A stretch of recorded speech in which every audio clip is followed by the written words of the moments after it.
Assalamualaikum warahmatullahi wabarakatuh.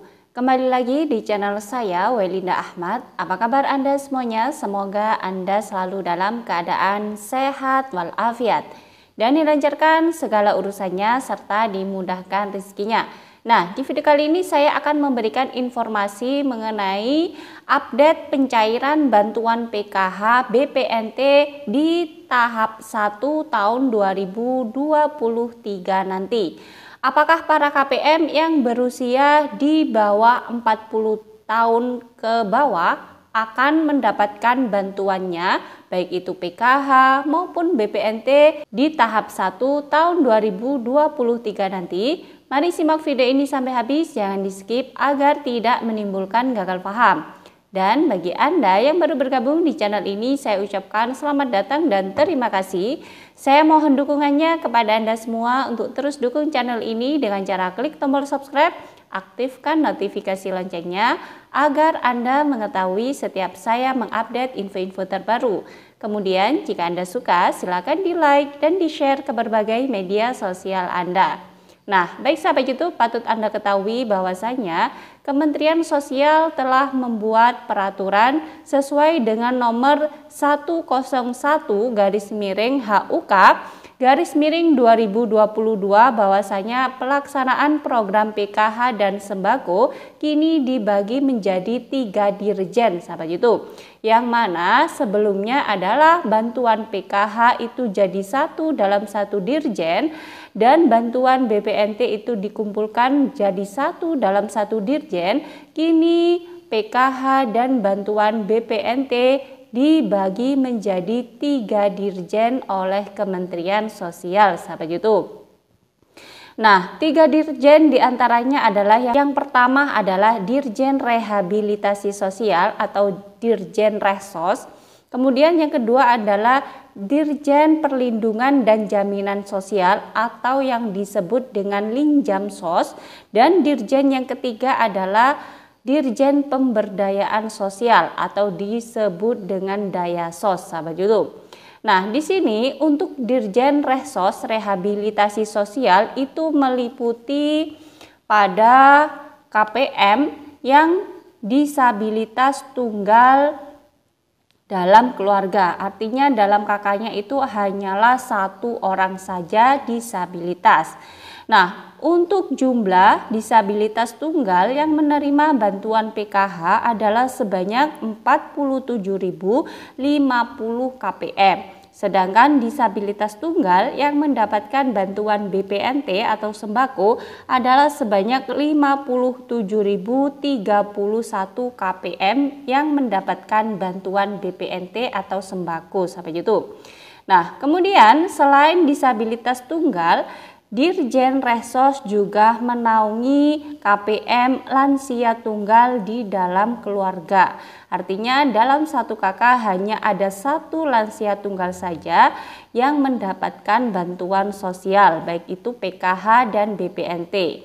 Nah, untuk lansia tunggal yang mendapatkan bantuan PKH adalah sebanyak 2.634.795 KPM dan yang mendapatkan bantuan BPNT adalah sebanyak 5.017.986 KPM lansia tunggal sahabat YouTube.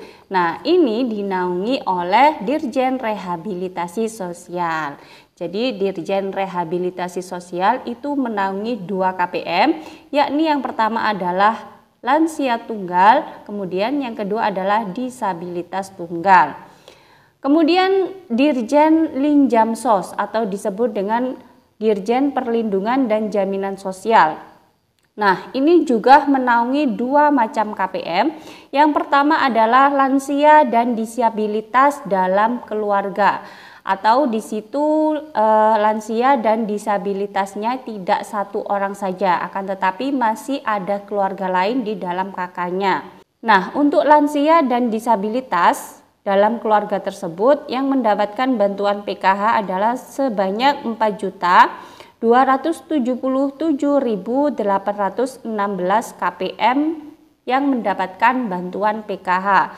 Kemudian yang mendapatkan bantuan BPNT atau sembako adalah sebanyak 7.694.276 KPM sampai gitu. Nah, kemudian KPM kategori yang kedua yang ada pada Dirjen Linjamsos adalah KPM, yakni kepala keluarga usia di atas 40 sampai 60 tahun ke atas sampai itu. Nah, untuk KPM yang menerima bantuan PKH adalah sebanyak 1.336.632 KPM yang mendapatkan bantuan PKH. Kemudian yang mendapatkan bantuan BPNT adalah sebanyak 1.755.641 KPM yang mendapatkan bantuan BPNT sahabat itu. Jadi di Dirjen Linjamsos itu menaungi lansia dan disabilitas yang tidak tunggal. Kemudian yang kedua adalah menaungi para KPM yang kepala rumah tangganya itu usianya di atas 40 tahun sampai 60 tahun saja sampai itu. Nah, kemudian dirjen yang ketiga adalah Dirjen Daya Sos atau disebut dengan pemberdayaan sosial. Nah, Dirjen Daya Sos ini menaungi KPM dengan kepala keluarga usia 40 tahun ke bawah atau disebut dengan usia produktif.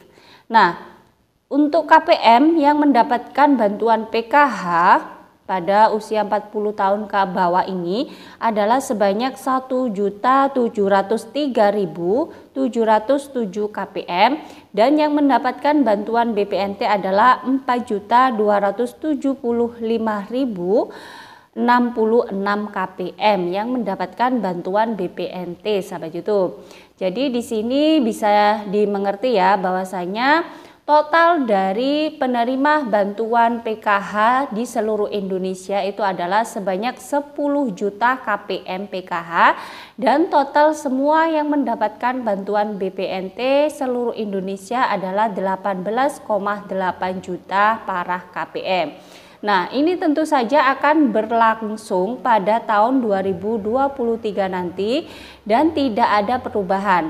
Artinya tetap yang PKH kuotanya 10 juta KPM dan yang BPNT adalah sebanyak 18,8 juta para penerima bantuan BPNT. Nah, kemudian sahabat YouTube, nantinya setiap tahunnya akan ada para KPM yang graduasi, baik itu secara mandiri maupun secara alamiah. Adapun yang secara alamiah mungkin itu KPM-nya sudah tidak mempunyai komponen PKH, maka secara otomatis bantuan PKH-nya akan berhenti karena memang sudah tidak ada komponen lagi. Kemudian mungkin ada juga KPM yang sudah meninggal, ada juga KPM yang sudah pindah dan tidak ditemukan keberadaannya, dan ada juga KPM yang graduasi mandiri, artinya sudah mampu atau sudah kaya.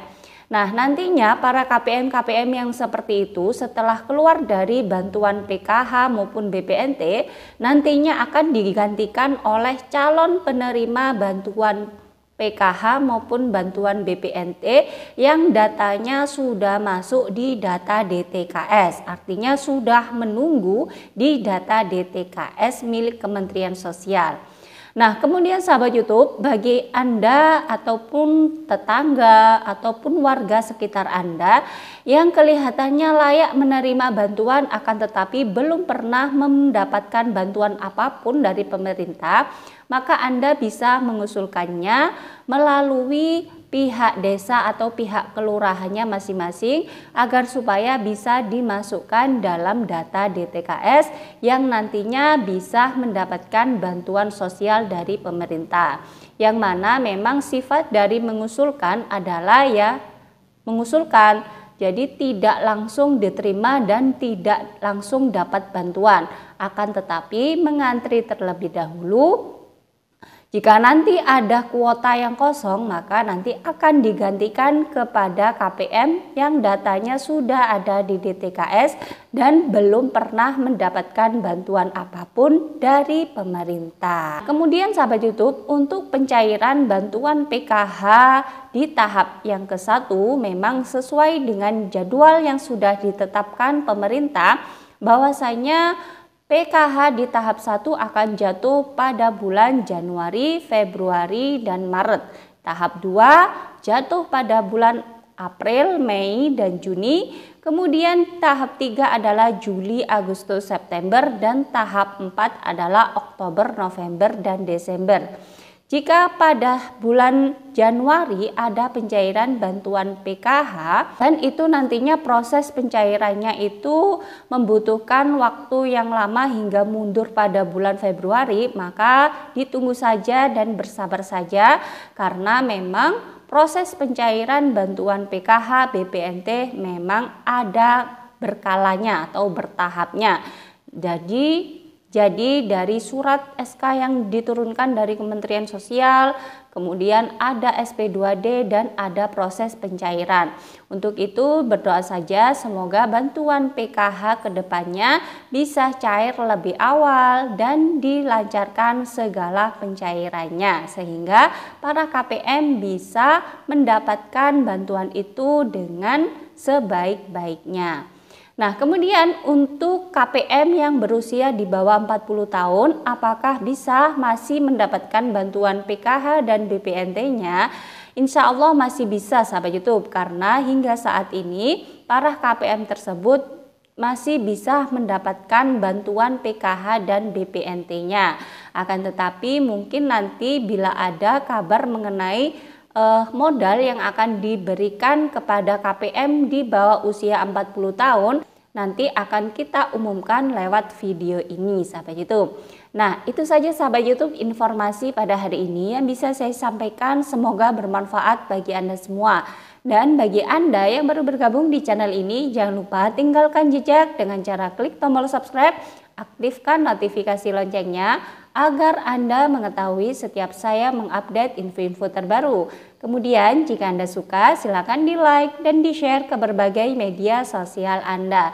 Dari saya, wallahul muwaffiq ila aqwamit thoriq. Wassalamualaikum warahmatullahi wabarakatuh.